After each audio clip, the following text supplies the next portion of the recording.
Ele que vai vir no canal ainda, viu, gente? Vou marcar com ele em breve.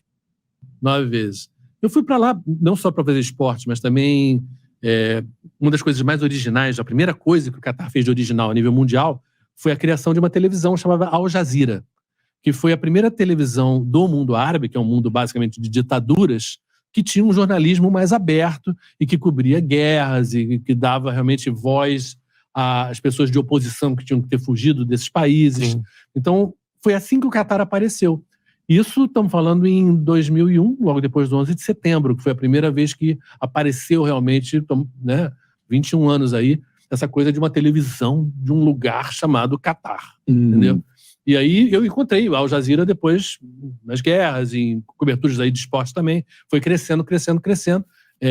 Isso foi assim. Aí então eu fui para congresso lá, eu fui chamado, então não foi nem só trabalho, foi também, era um congresso com 40 jornalistas do mundo todo, que eles me chamaram. Então fui algumas vezes ao Catar, conheço, né, ao longo desse tempo todo, né, a mudança do país, né, a modernização e o enriquecimento, né? Na verdade, a gente está falando de um evento, gente, que é um evento baseado em dinheiro. Total, né? Dinheiro, e vamos aqui reconhecer, baseado em corrupção também. Quer dizer, e baseado na coisa mais importante do mundo hoje, que é o setor de energia, né? Gás e petróleo, né? A gente está vendo a guerra da Ucrânia, etc e tal. Sim. Tudo isso tem a ver com essa Copa do Mundo. Quer dizer, não é à toa que a última Copa foi na Rússia e agora no Catar. Quer dizer, que os dois países que em 2010, né, 2 de dezembro de 2010, a única vez que a FIFA decidiu 2 Copas na mesma hora, 22 pessoas só, 16 delas estão afastadas por corrupção ou envolvimento assim, 16. Outras 5 já saíram, mas não foram pegas. Mas, enfim, já dá uma ideia do que era aquela FIFA, de que maneira isso foi decidido, né? E Joseph Blatter, enfim, e todos aí, os brasileiros inclusive, era complicado o negócio. E, então, é uma Copa que tem um lado ruim, porque é a apoteose da coisa mais corrupta do esporte. O evento esportivo é lindo, a gente ama, adora o que está lá no campo, a disputa, é fantástico.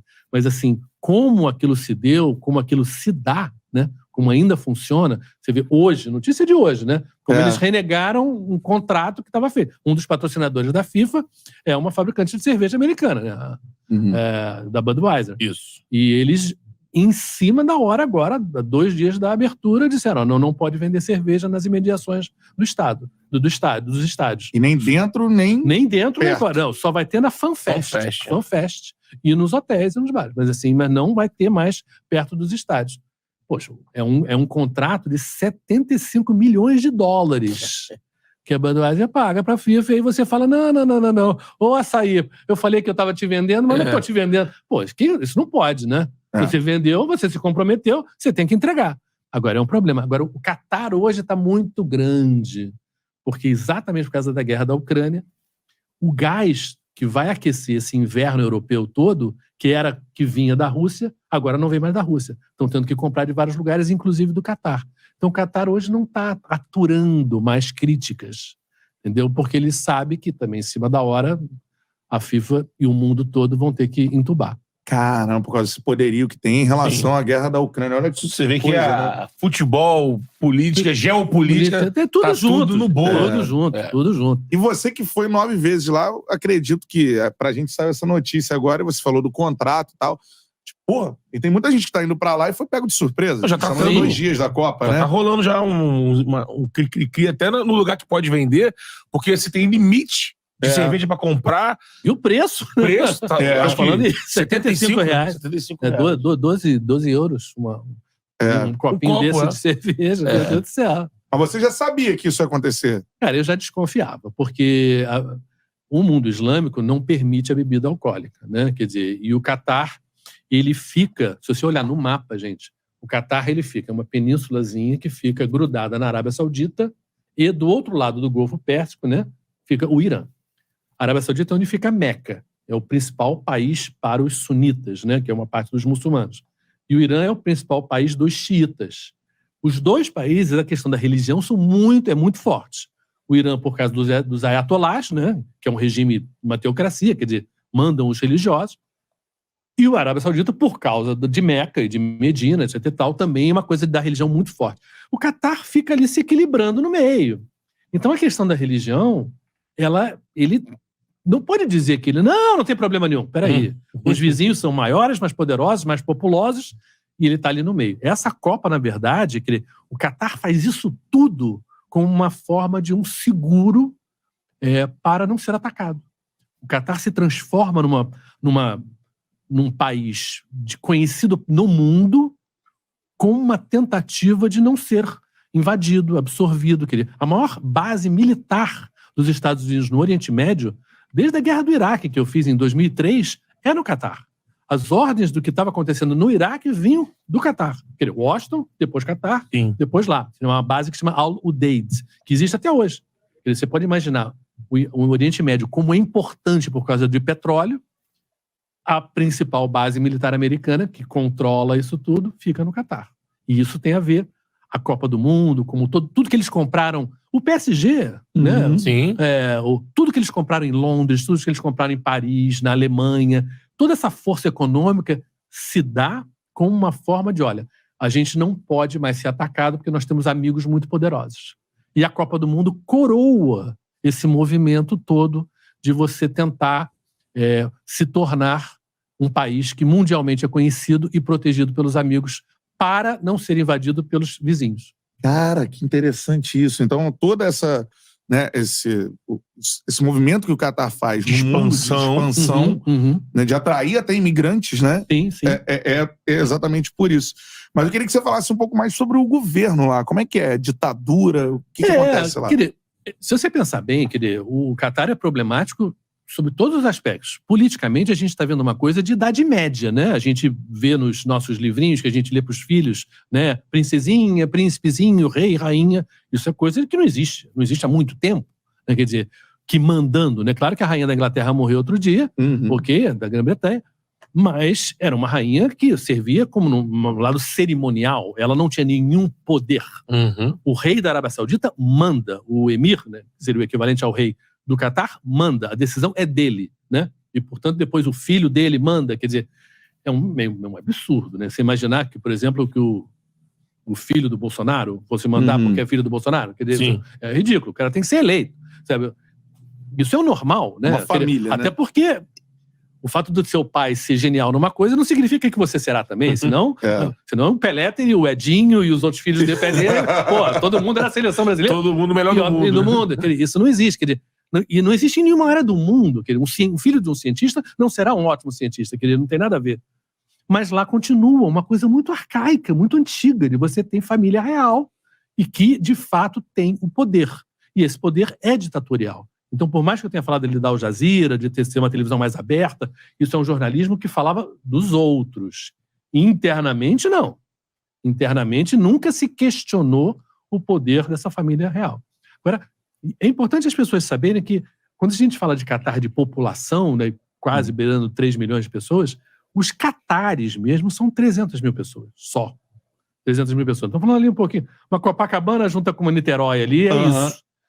Ele vai falar do trabalho escravo nesse trecho. Caramba. Só isso. Então aí você tem os catares que realmente têm um privilégio enorme, mandam e que têm o dinheiro e controlam tudo. E aí você tem um setor de imigrantes brancos, europeus, americanos, etc. que controlam algumas empresas assim que trabalham como trabalhadores, mas assim é uma certa elite profissional. E aí você tem o grosso, que realmente são 2 milhões e 200, 300 mil pessoas, que são basicamente da Índia, Bangladesh, Paquistão, Nepal, né? Esses 4 países, principalmente Sri Lanka, que são tratados muito mal, mas muito mal mesmo, assim, sabe? Que é de origem de escravidão. Se a gente pensar o Brasil, a gente fala muito em escravidão nas Américas, mas teve muita escravidão para os países árabes também. Né? O leste da África levava muitos negros para serem escravos no mundo árabe. Por isso que você vê jogador negro no mundo árabe também. Como você vê muita gente branca. Por quê? Na época dos czares, na Rússia, a Europa Ocidental não permitia que se vendesse pessoas para serem escravas, mas a Rússia permitia. Então, muitas mulheres russas foram vendidas para serem escravas, ou para fazer parte de haréns, né, do Império Otomano, e aí seguiu. Então você tem essa coisa de negro e de branco que foi escravo. Então, é uma sociedade, o mundo árabe, principalmente o Golfo, onde você tem um tratamento de quem é subordinado a você muito ruim. De fato, você trata a pessoa quase como escravo. O Catar, por causa de muito protesto de imprensa ocidental, teve que melhorar um pouquinho essas condições e instituíram um salário mínimo. Agora, o salário mínimo, por exemplo, é 250 euros. Não é o nosso salário mínimo, 1.200 e poucos reais. Agora, lá, num lugar muito mais caro e difícil, e, claro, um calor horroroso, as condições de trabalho muito ruins, e eles tinham um sistema que chamava kafala, em que você, quando chegava para trabalhar, o teu passaporte ficava com a empresa que te contratava, e você só podia mudar de emprego se a empresa permitisse. Você ficava preso, você era a empresa era dona de você. Sim. Isso mudou um pouco, mas não mudou muito. Eles mudaram uma legislação que se você trabalhar mais de um ano, você tem direito a uma indenização, se você sair. Então, o que os empregadores no Catar começaram a fazer recentemente? Demitir as pessoas com 11 meses. E aí a pessoa não tinha direito a essa indenização. E aí, para vocês entenderem como isso é grave, se você for um indiano, um paquistanês, um nepalês e que quiser trabalhar no Catar, você não... eu quero, não é assim. Tem uma agência que organiza quem pode ir, porque não são tantos. Imagina, a Índia, ano que vem, vai ser o país mais populoso, vai passar a China. Então, 1 bilhão e 400 milhões de pessoas. Então, a quantidade de indiano que quer trabalhar lá, porque na Índia é muito pobre, é muito grande. Então, nessa hora, você tem essa agência que você tem que pagar. Então, você, de certa maneira, você compra o teu direito de trabalhar. E você fica com uma dívida muito grande. Então, se você fica menos de 3, 4 anos lá, você não consegue pagar essa dívida. Então, se você é demitido com 11 meses e é voltado para o teu país, vocês voltam para o teu país com uma dívida enorme.